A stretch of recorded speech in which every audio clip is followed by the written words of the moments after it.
पढ़ना है, इसका नाम है सामाजिक वातावरण। सामाजिक वातावरण का मतलब जो है ये आपका क्या होता है, सामाजिक वातावरण किस चीज़ को कहते हैं। सामाजिक वातावरण के अगर हम अर्थ की बात करते हैं तो इसका मैं अर्थ यहाँ पे लिख देता हूँ। सबसे पहली बात तो ये यहाँ पे कह रहा है कि इसका अभिप्राय उस समाज की सभी विशेषताओं के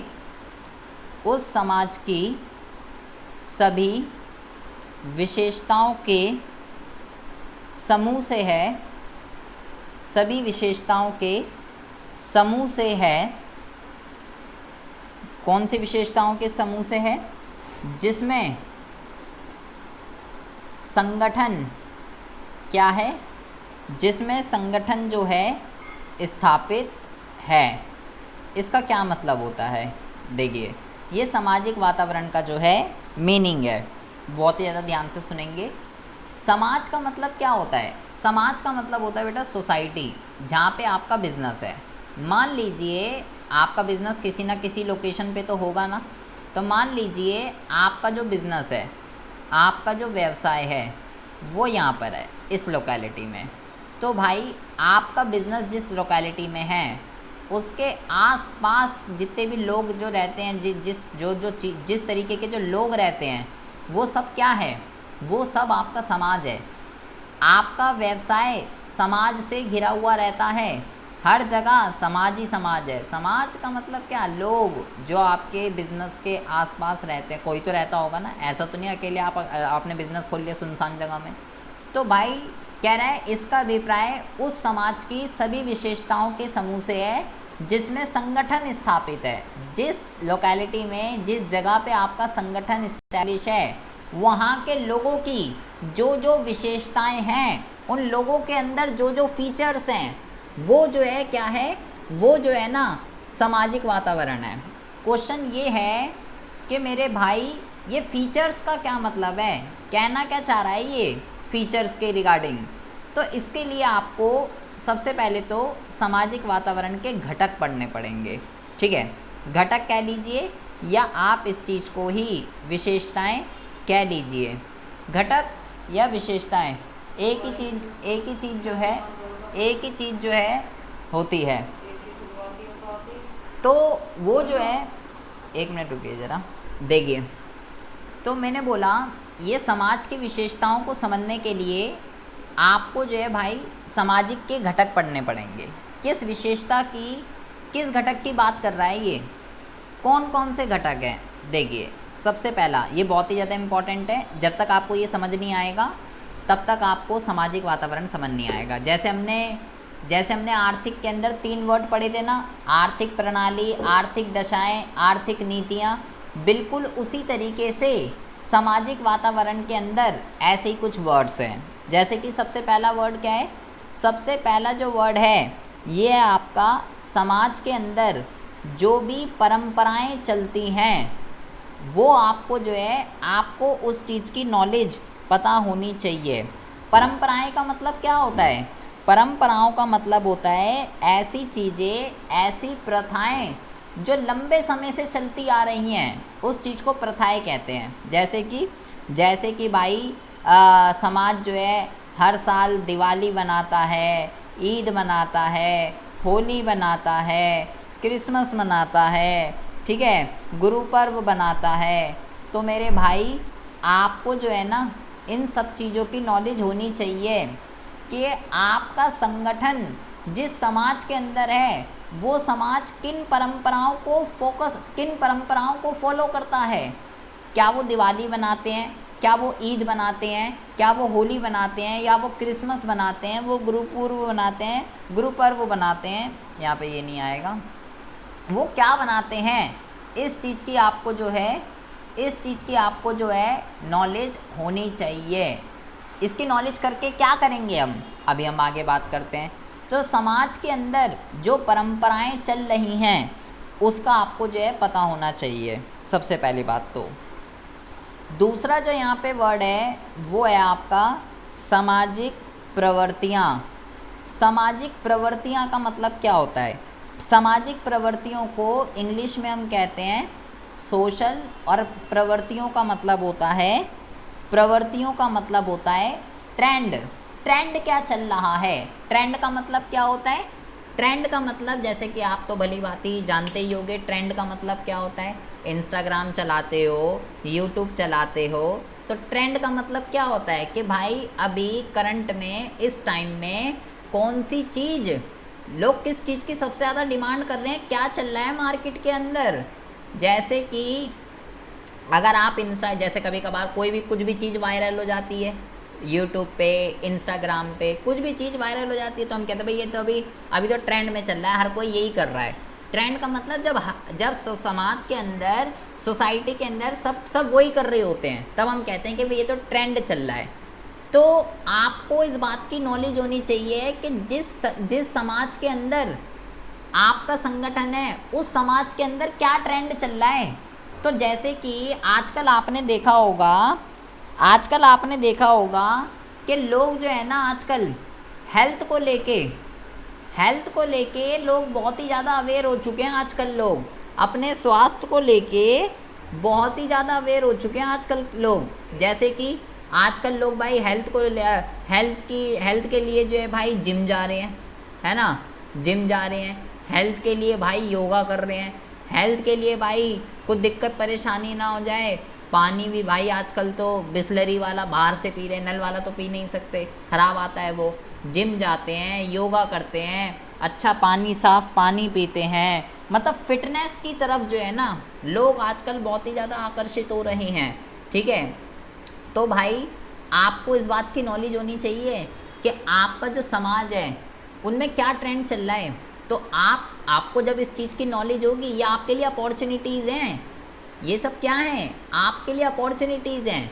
अगर आपको इस चीज़ का पता होगा कि लोगों का इंटरेस्ट अब किस तरफ जा रहा है, ट्रेंड में क्या आ रहा है, अभी आपको पता है लोग फिटनेस की तरफ, हेल्थ की तरफ अब ज़्यादा ध्यान दे रहे हैं, तो आप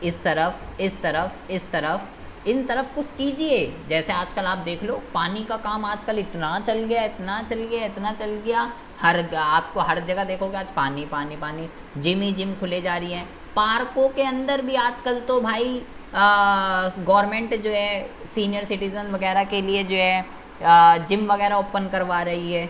तो आजकल लोग फिटनेस की तरफ, जब से पार्कों के अंदर, अगर आपकी तरफ लगे हो तो मुझे तो पता नहीं, यहाँ तो लगे हैं, ठीक है, पार्कों के अंदर जब से जिम वगैरह लगे हैं, झूले वगैरह लगे, झूले तो थे ही, जिम वगैरह के इक्विपमेंट जब से लगे हैं, फीमेल्स जो हैं आजकल भाई फिर जब से पार्क में जाने लगी हैं, जो पहले घर में रहती थी, जो सीनियर सिटीज़न पहले घर में रहते थे, अब उसका यूज़ करने लगे हैं।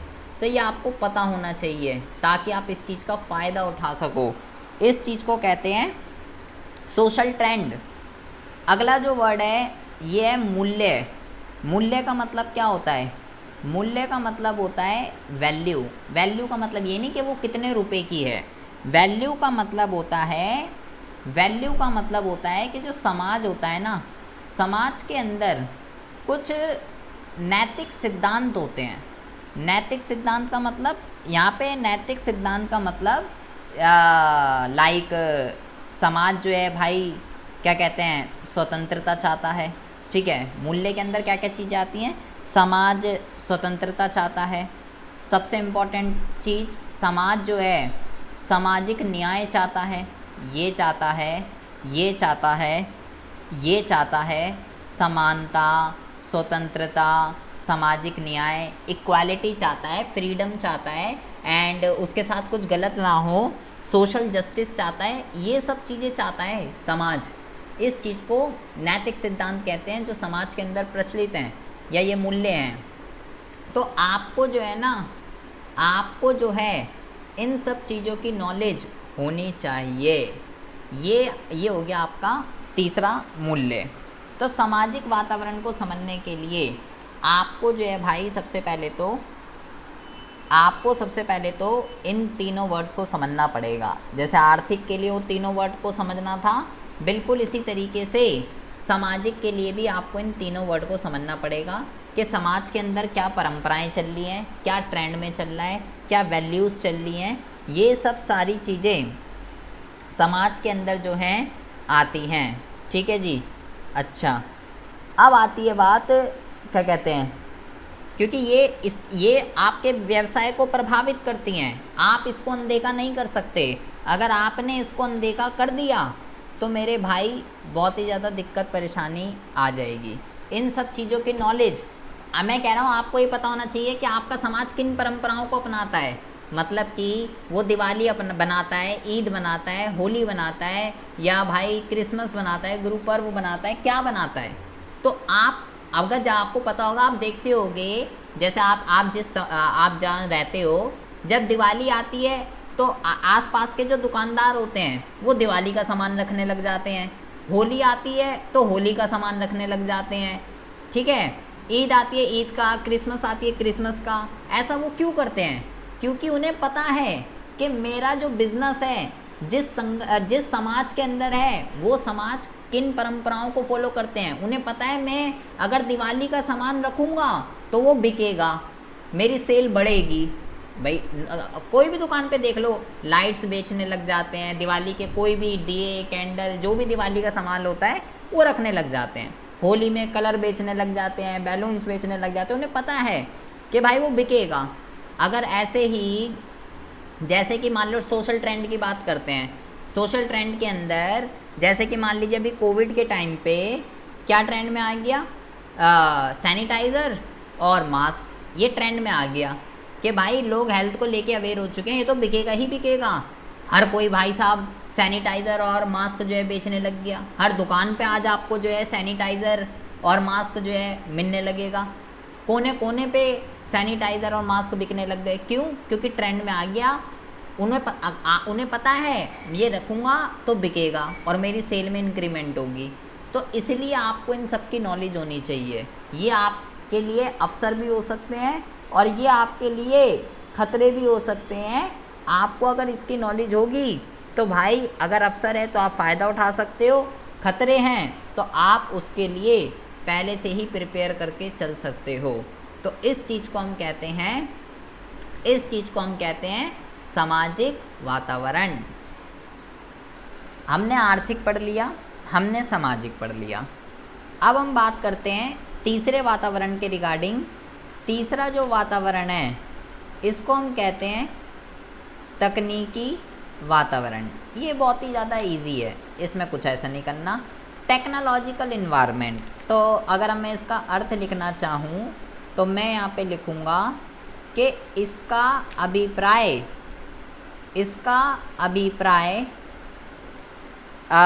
व्यवसाय से संबंधित, इसका अभिप्राय व्यवसाय से संबंधित विभिन्न क्रियाओं के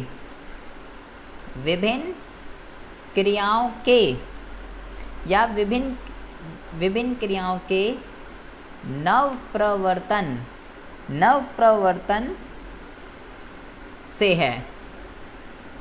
ये इसका मीनिंग है। इसका मतलब क्या होता है? ये बहुत ही ईजी है। नवप्रवर्तन का मतलब क्या होता है?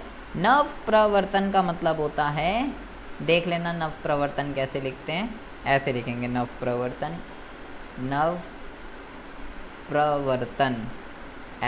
ऐसे लिखेंगे, ता नहीं लिखा मैंने ऊपर। इसका मतलब क्या होता है? इसका मतलब होता है इनोवेशन। इनोवेशन का मतलब क्या होता है? इनोवेशन का मतलब होता है भाई कुछ नया करना, कुछ न्यू करना। तकनीकी वातावरण का सीधा सा मतलब है कि मेरे भाई कस्टमर जो है ना, ग्राहक हमेशा कुछ नया मांगता है। तो आपको ये देखना पड़ेगा कि मैं जो भी काम कर रहा हूँ उसके अंदर क्या इनोवेशन करूँ, क्या कुछ नया करूँ, कुछ न्यू मैं कैसे लेकर आऊँ जो कस्टमर को पसंद आए।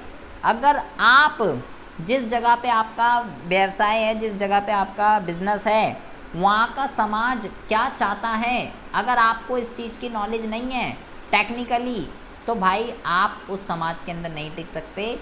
आपका बिजनेस बहुत ही जल्दी जो है ठप हो जाएगा। तकनीकी वातावरण बहुत ही ज़्यादा इम्पोर्टेंट है। आपको आपका जो भी प्रोडक्ट है, आपका जो भी काम है, आप कुछ ऐसा कीजिए, कुछ न्यू कीजिए, कुछ नया कीजिए जो कस्टमर को कस्टमर को जो है जो पसंद आए। कुछ नया प्रोडक्ट लेके आइए मार्केट के अंदर, जिससे वो जैसे कि मान लीजिए पहले टीवी नहीं होते थे बेटा, टीवी तो बहुत बाद में आया है। पहले जो लोग हैं क्या कहते हैं, या तो सिनेमा घर में जाकर जो है फिल्में देखते थे, या जो है रेडियो वगैरह पे जो है क्या करते थे, रेडियो वगैरह पे जो है न्यूज़ वगैरह सुन लेते थे। टीवी तो बहुत बाद में आया है। तो पहले तो लोग ऐसे कोई पिक्चर देखनी होती थी सिनेमा में जाना पड़ता था, कोई भी न्यूज़ वगैरह चल रही है रेडियो पे चल रहा था।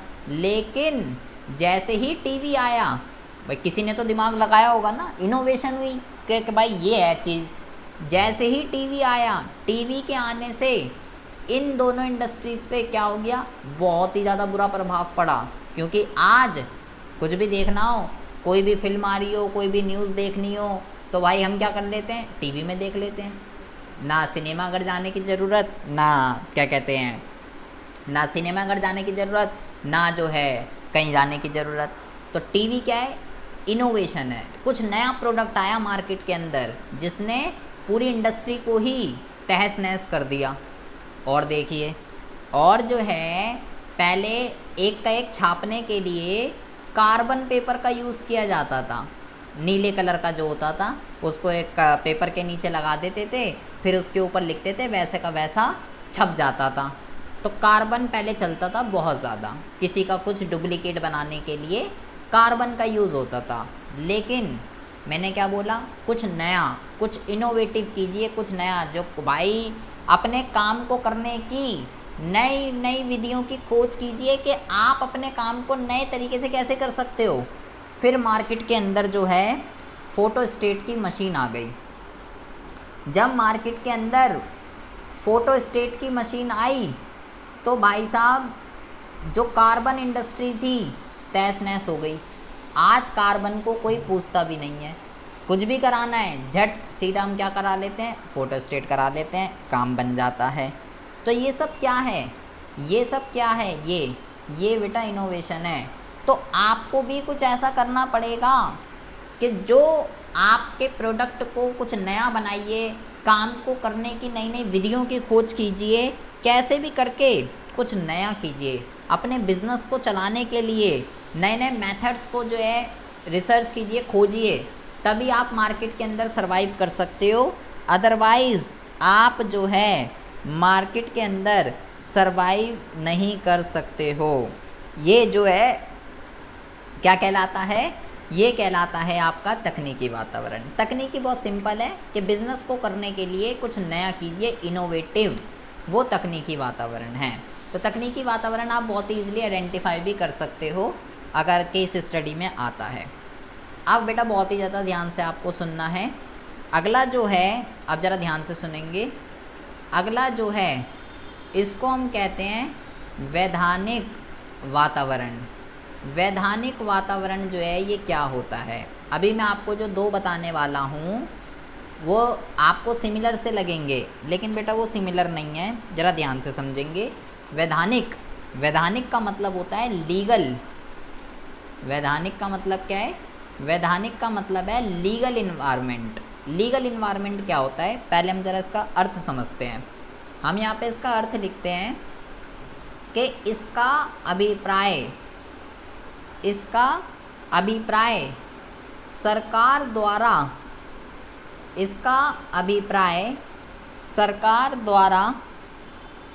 पारित सभी अधिनियम, इसका अभिप्राय सरकार द्वारा पारित सभी अधिनियम या सभी अधिनियमों, कॉमा,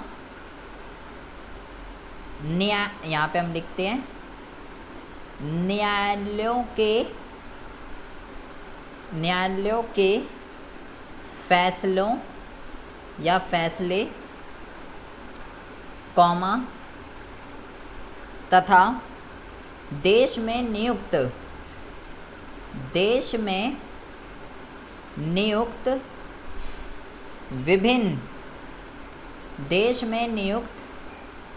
विभिन्न आयोगों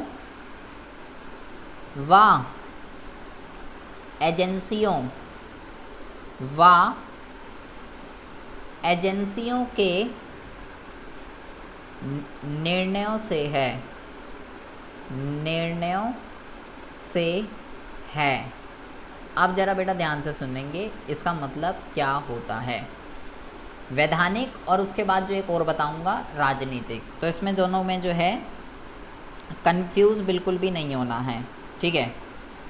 इसका ज़रा मतलब समझेंगे, इसका मतलब क्या है। लीगल इन्वायरमेंट कह रहा है भाई, इसका मतलब 3 चीज़ें बोली बेटा इसने। पहला जो वर्ड है कह रहा है सरकार द्वारा पारित सभी अधिनियम। सरकार जितने भी क्या करती है, सरकार जितने भी एक्ट पास करती है उससे इसका लेना देना है।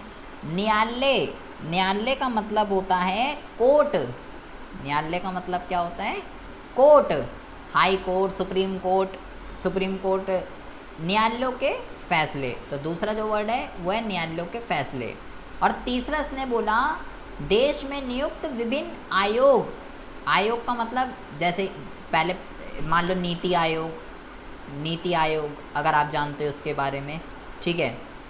और जितनी भी एजेंसीज़ हैं, तो अगला जो वर्ड है वो है देश में नियुक्त विभिन्न आयोग व एजेंसियां।